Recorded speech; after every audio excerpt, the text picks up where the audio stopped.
বাংলাদেশের রপ্তানি পণ্য থেকে বছরে $1 বিলিয়ন বেশি শুল্ক আদায় করে যুক্তরাষ্ট্র। অন্যদিকে মার্কিন পণ্য থেকে বাংলাদেশ শুল্ক পায় মাত্র $180 মিলিয়ন। এসব তথ্য উঠে আসে সেন্টার ফর পলিসি ডায়ালগ সিপিডির গবেষণায়। সিপিডি বলছে, যুক্তরাষ্ট্রের পণ্যের উপর গড়ে 6.2% শুল্ক আরোপ করে বাংলাদেশ।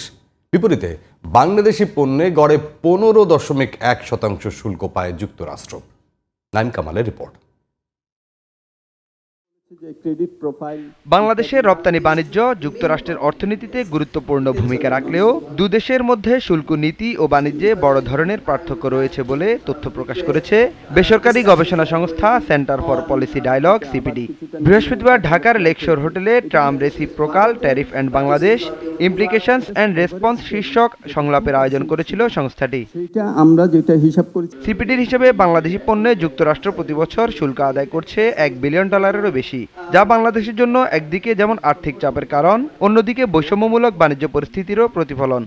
আমাদের average import weighted duty on US exports যেটা বাংলাদেশে, এটা দাঁড়ায় হলো 2.2%, ভেরি লো। আমরা যেগুলো এক্সপোর্ট করি সেখানে ইউএস এর ডিউটি কিন্তু 15%। তাহলে এইখানে এই যে রেসিপ্রোসিটির কথা যেটা বলা হচ্ছে, আসলে কিন্তু কে কাকে মার্কেট অ্যাক্সেস দিচ্ছে।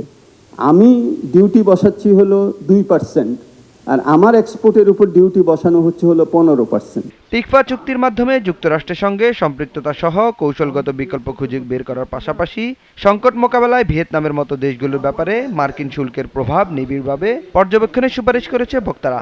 যে 90 দিন শুধুমাত্র আমি বলবো এটা আমাদের একটা সুযোগ করে দিয়েছে, শুধুমাত্র আমাদের এক্সপোর্ট টু ইউএস এর জন্য নয়, এটা সুযোগ করে দিয়েছে যে আমরা কিভাবে আমাদের রপ্তানিকে আরো প্রতিযোগিতামূলক করতে পারি, আমরা কিভাবে রপ্তানিকে আরো বিস্তৃত করতে পারি, আমরা কিভাবে আমাদের বাজারকে আরো সম্প্রসারণ করতে পারি। সবাই মনে করছে যে আলটিমেটলি চায়না হবে এই টোটাল পলিসির মেইন টার্গেট। তো সেইখান থেকে চায়না থেকে কিছু অর্ডার শিফট হতে পারে, সেটা বাংলাদেশের জন্য একেবারে কম না। আর যেটা ম্যানমেড ফাইবারের অর্ডার ডাইভার্ট না হয়ে সেইখানে আমার ধারণা টোটাল একটা ইনভেস্টমেন্টও ডাইভার্ট হতে পারে বাংলাদেশে। জটিলতা কাটাতে যুক্তরাষ্ট্রের সঙ্গে একটি মুক্ত বাণিজ্য চুক্তি স্বাক্ষরের উদ্যোগ নেওয়া যেতে পারে, যা এমএফএন নীতির বাধা ছাড়াই যুক্তরাষ্ট্রের সঙ্গে বিশেষ শুল্ক সুবিধা আদান প্রদানের পথ খুলে দিতে পারে, এমনটি মনে করছে CPD. Naim Kamal, GTV news, Dhaka.